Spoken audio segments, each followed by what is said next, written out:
رب کا اتنا بڑا قرآن عظیم کو اپنے زندگی کا معمول نہیں بنائے، اس سے بڑا لعنتی شخص کون ہے؟ اس سے بڑا منحوس انسان کون ہے؟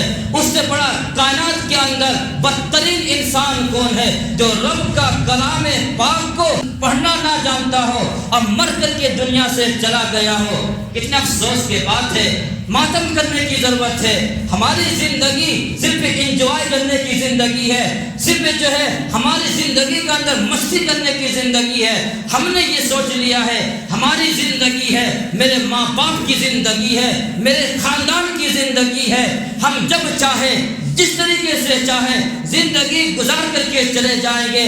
اگر میرا دل کرے میں نے لوگوں کی جذبات سے کھیلنا شروع کر دیا، میری زندگی ہے، جس کو چاہے پریشان کر دیا، جس کو چاہا دل کو زخمی کر دیا، دل کو توڑ دیا، اور میں نے یہ چاہا کہ میری زندگی ہے، کوئی بات نہیں ہے، قرآن کریم پڑھ لے ٹھیک ہے، نہ پڑھ لے ٹھیک ہے، کوئی بات نہیں ہے، قرآن پاک ہی تو ہے، رب کا کلام ہی تو ہے، کوئی تو ضروری تو نہیں ہے۔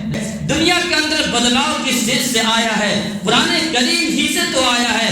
اگر آج بھی بدلاؤ آئے گا، انقلاب آئے گا، تبدیلی آئے گی اور ہماری جو ہے حکومت آ سکتی ہے، تو پھر قرآن کریم کو زندگی میں لانا پڑے گا، قرآن کریم کو اپنا دستور عمل بنانا پڑے گا، تب جا کر کے ہماری زندگی بہتر بن سکتی ہے۔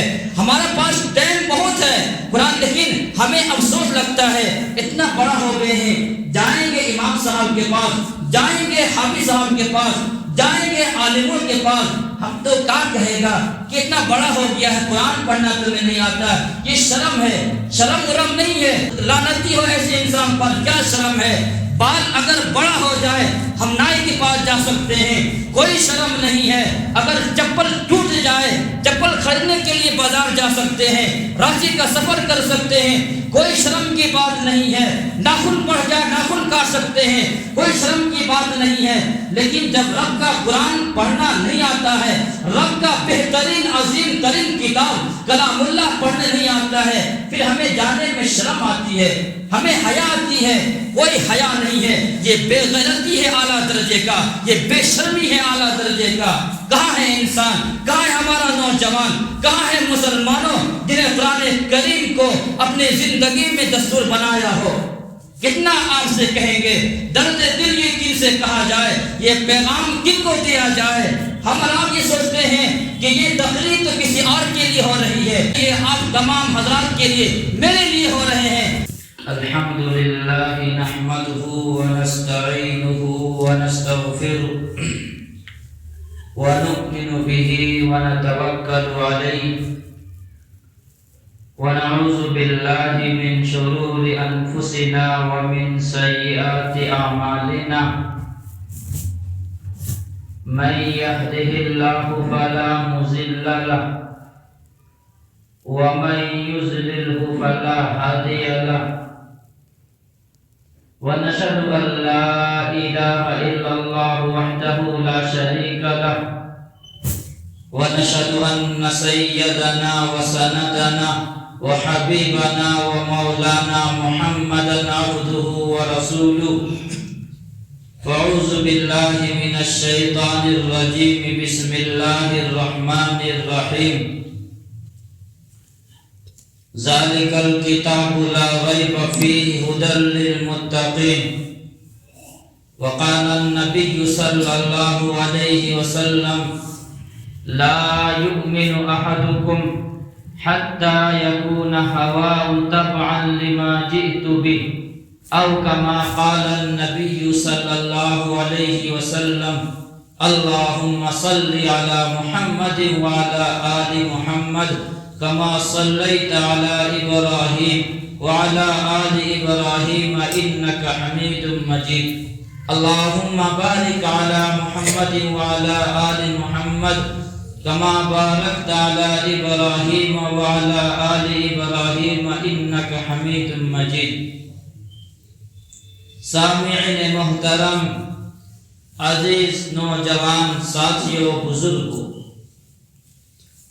اللہ رب العالمین کا لاکھ لاکھ شکر ہے کہ پروردگار عالم نے ہم سب کو زندگی گزارنے کا طریقہ اور سلیقہ عطا فرمایا ہے۔ انسانوں کو اشرف المخلوقات بنایا گیا ہے۔ انسان اس دنیاوی زندگی میں مکلف ہے۔ انسان اپنی من چاہی زندگی نہیں گزار سکتا ہے، چاہ کر کے بھی وہ گزار نہیں سکتا ہے، بلکہ پروردگار عالم نے اور پیغمبر عربی صلی اللہ علیہ وسلم نے جو طریقہ اور جو زندگی گزارنے کا سلیقہ ارشاد فرمایا ہے، انہیں کے مطابق ہمیں اور آپ کو زندگی گزارنے میں کامیابی ہے۔ اگر ہم اور آپ منمانی زندگی گزاریں گے تو پھر اس کا کوئی فائدہ نہیں ہے، نہ دنیاوی زندگی میں اس کا فائدہ ہے، نہ آخرت کی زندگی میں اس کا فائدہ ہے۔ اپنی زندگی کا آغاز صبح ہمیں کس طریقے سے کرنی چاہیے، شام کا آغاز ہمیں کس درود سے، کس وظیفے سے کرنا چاہیے، صبح سے شام تک، شام سے صبح تک ہماری زندگی کس طریقے سے گزرنی چاہیے۔ ہم اس دنیاوی زندگی میں کوئی اپنا اصول بنا لے، اپنا ضابطہ بنا لے کہ انہی طریقوں کے مطابق زندگی گزارنی ہے۔ چند وہ ہدایات، چند وہ باتیں آپ کے سامنے رکھیں گے کہ اگر ہم اور آپ اس دنیاوی زندگی میں ان چند اصولوں کے طریقے پر، چند قوانین کے طریقے پر، چند وہ ہدایات کے طریقے پر زندگی گزار لیں گے تو ہماری زندگی بہتر ہو جائے گی، اور ہمارا یہاں سے جانے کے بعد آخرت کی جو زندگی ہے ہماری کامیابی مل سکتی ہے۔ سب سے پہلی چیز اقتداء بکتاب اللہ تعالی، ہماری صبح قرآن کریم کی تلاوت سے ہونی چاہیے۔ جب ہم صبح اٹھیں، صبح اٹھنے کے بعد جب ہم تمام کام کاج سے فارغ ہو، ضروریات زندگی سے فارغ ہو اور نماز وغیرہ سے فارغ ہو جائے تو پھر سب سے پہلی مرحلے میں سب سے پہلی بنیادی چیز یہ ہے کہ ہم قرآن کریم کی تلاوت کریں، سورہ یاسین پڑھیں، سورہ یاسین پڑھنے کے بعد اپنے کام کاج کے لیے روانہ ہو۔ یہ ہماری زندگی میں ہونا چاہیے۔ سورہ یاسین کی آغاز سے اگر ہم صبح کریں گے اور زندگی میں اسے لانے کی کوشش کریں گے تو یہ بات کہی جا سکتی ہے ہماری زندگی بہتر نہیں بلکہ بہت شاندار زندگی گزرے گی۔ جب ہم صبح رب العالمین کا کلام، رب العالمین کی کتاب سے آغاز کریں گے، ہمارا دن اچھا کٹے گا، ہماری صبح اچھی کٹے گی، شام بھی ہمارا بہتر ہوگا۔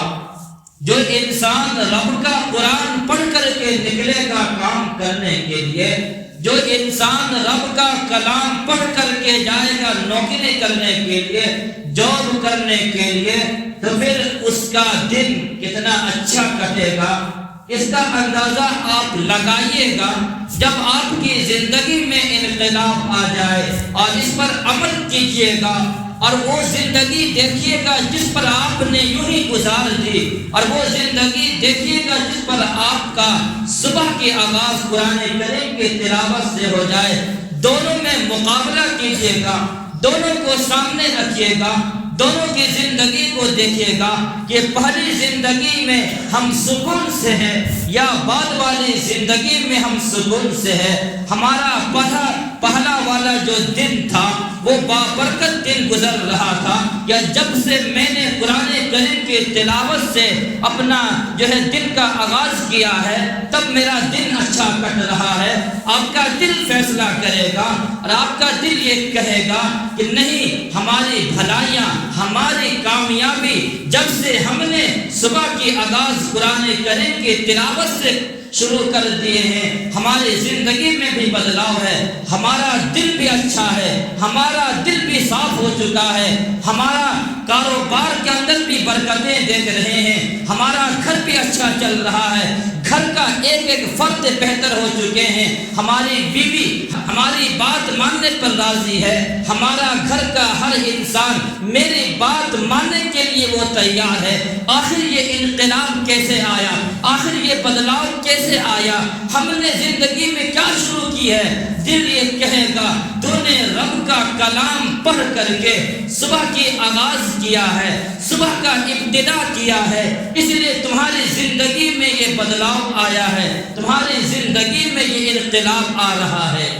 تو سب سے پہلی چیز یہ ہے، ہم صبح جب اٹھے تو سورہ یاسین پڑھ کر کے، یا جو سورت آپ کو یاد ہو وہ پڑھ کر کے ہم کام کاج کے لیے جائیں گے، انشاءاللہ ہماری زندگی اتنی شاندار گزرے گی، ہمارا چہرے کے اندر رونق آئے گی، ہمارا چہرہ کھلتا ہوا نظر آئے گا، ہمارا چہرے کے اندر مسکراہٹ نظر آئے گی کہ آج کا دن کتنا اچھا جا رہا ہے۔ رب العالمین کی کتاب کی برکت سے یہ آئے گا، رب العالمین کے کلام کو پڑھنے سے یہ چیزیں آئے گی، اور اگر ہم نے اسے جزدان میں بہترین پیک کر کے تاج میں رکھ دیا، الماری میں رکھ دیا، گھر کے ایک کونے میں رکھ دیا، تو پھر یاد رکھیے گا پھر کچھ فائدہ نہیں ہے۔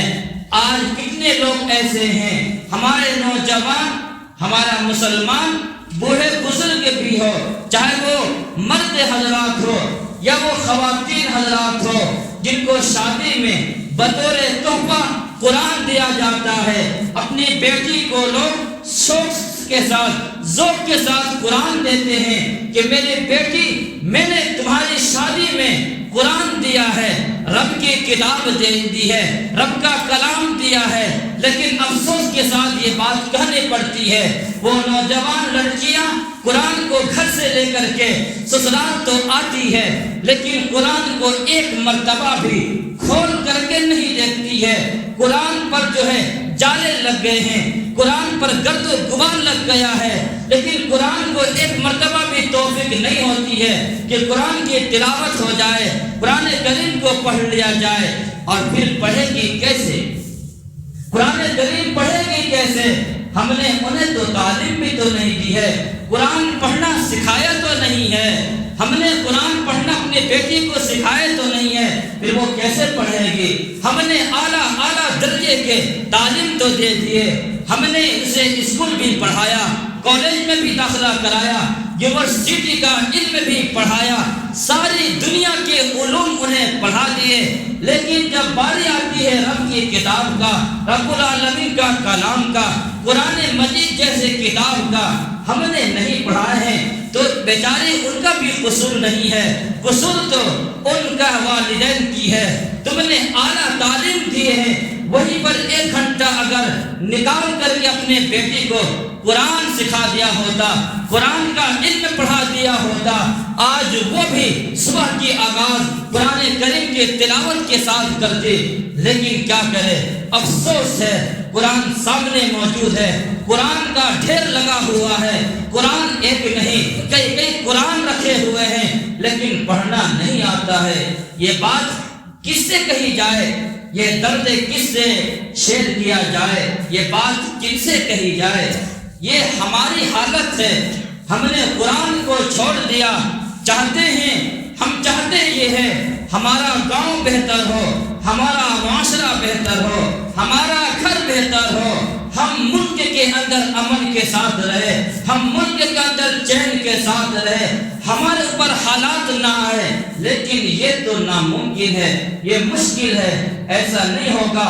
رب کے قرآن کو چھوڑ کر کے ہم اگر کہیں اور سکون ڈھونڈتے ہیں، رب کے قرآن کو چھوڑ کر کے کہیں ہم جو ہدایت ڈھونڈتے ہیں، رب کے قرآن کو چھوڑ کر کے کہیں ہم برکت ڈھونڈتے ہیں، تو یہ نہیں ملنے والی چیزیں ہیں۔ یہ ملے گی جب آپ کا جو ہے صبح کی آغاز قرآن کریم کی تلاوت سے ہو جائے۔ قرآن کریم کی تلاوت آج نہیں ہو پا رہے ہیں، گھروں سے قرآن کریم کی تلاوت کی آواز نہیں آ رہی ہے۔ ایک دور تھا، آپ نے بھی دیکھا ہوگا، آپ کی بھی زندگی گزر رہی ہوگی، آپ آج سے 10-12 سال 15 سال پیچھے جا کر کے دیکھیں، ہمارا گاؤں کا حال کتنا اچھا تھا، ہمارا معاشرہ کتنا اچھا تھا۔ جس گھر سے گزرتے تھے، جس گاؤں سے گزرتے تھے، جس گلی کے ساتھ گزرتے تھے، تو سب سے پہلا جو کانوں میں آواز آتی تھی وہ رب کا قرآن کی آواز آیا کرتی تھی۔ رب کا یہ قرآن پڑھتا ہوا بچہ، پڑھتی ہوئی بچی نظر آتی تھی۔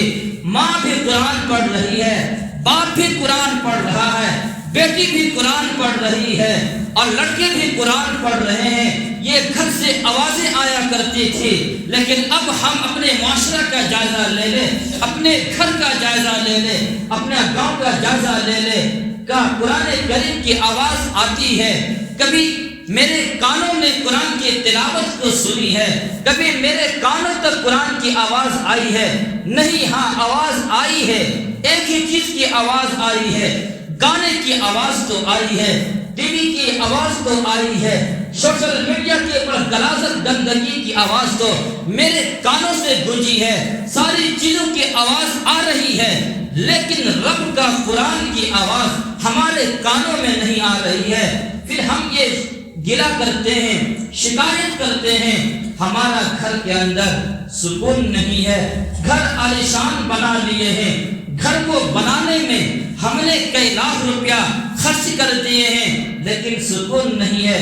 مولوی صاحب کیا بات ہے، سکون نہیں ہے، امن نہیں ہے، چین نہیں ہے، راحت نہیں آ رہی ہے، کیا کرے، کہاں جائے، کہاں گھومے، کہاں گھر بنائے؟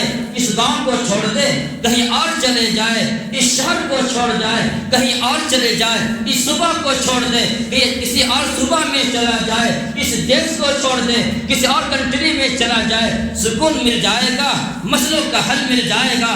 نہیں میرے بھائی، مسئلوں کا حل یہ سب دیش پردیش جانے سے مسئلوں کا حل نہیں ملے گا، بلکہ ہاں میں بتاتا ہوں تمہیں مسئلے کا حل یہ ہے، مسئلے کا جواب یہ ہے، تمہارا سکون کا علاج یہ ہے، تمہاری راحت کا علاج یہ ہے کہ تمہارے برکت کا علاج یہ ہے۔ اور پھر قرآن کریم پڑھ لیجئے، قرآن کو کھول لیجئے، زندگی کو معمول بنا لیجئے، پھر آئیے کہ آپ کو سکون ملے گا، پھر شہر چھوڑنے کی ضرورت نہیں پڑے گی، پھر تمہیں دوسرا ملک جانے کی ضرورت نہیں پڑے گی، کسی مولوی صاحب کے پاس جانے کی ضرورت نہیں پڑے گی۔ قرآن اپنی زندگی میں اتار لیجئے، پھر دیکھیے سکون کیسے نہیں آتا ہے۔ لیکن قرآن کریم پڑھے تب تو، قرآن کریم کو پڑھنا سیکھے تب تو۔ ہم نے تو زندگی کو یوں ہی گوا دی ہے، کچھ کام نہیں ہے، قرآن کریم پڑھنا نہیں آتا ہے۔ بڑے درد دل کے ساتھ یہ بات بھی میں آپ کے سامنے کہہ دوں، ہمارا کتنا نوجوان ایسے ہوں گے اگر میں یہ بات کہہ دے قرآن کریم کن کو پڑھنے آتا ہے تو کہیں گے مجھے نہیں آتا ہے، میں نے آج تک مدرسے کا رخ نہیں کیا، میں نے مکتب کا رخ نہیں کیا، میں نے کسی امام کے پاس ٹائم نہیں دیا، میں نے کسی مولوی صاحب کے پاس وقت نہیں دیا، معاف کیجئے گا مجھے قرآن پڑھنا نہیں آتا ہے۔ قرآن پڑھے بغیر زندگی گزار کر کے چلے جائیں گے، قرآن کریم پڑھے بغیر آپ زندگی کو چھوڑ کر کے مر کر کے چلے جائیں گے، کیا حال ہوگا؟ کبھی آپ نے یہ سوچا بھی نہیں رب کا قرآن کو ہم نے چھوڑ دیا، رب کا اتنا بڑا قرآن عظیم کو اپنے زندگی کا معمول نہیں بنائے، اس سے بڑا لعنتی شخص کون ہے؟ اس سے بڑا منحوس انسان کون ہے؟ اس سے بڑا کائنات کے اندر بدترین انسان کون ہے جو رب کا کلام پاک کو نہ جانتا ہو اور مر کر کے دنیا سے چلا گیا ہو؟ کتنا افسوس کی بات ہے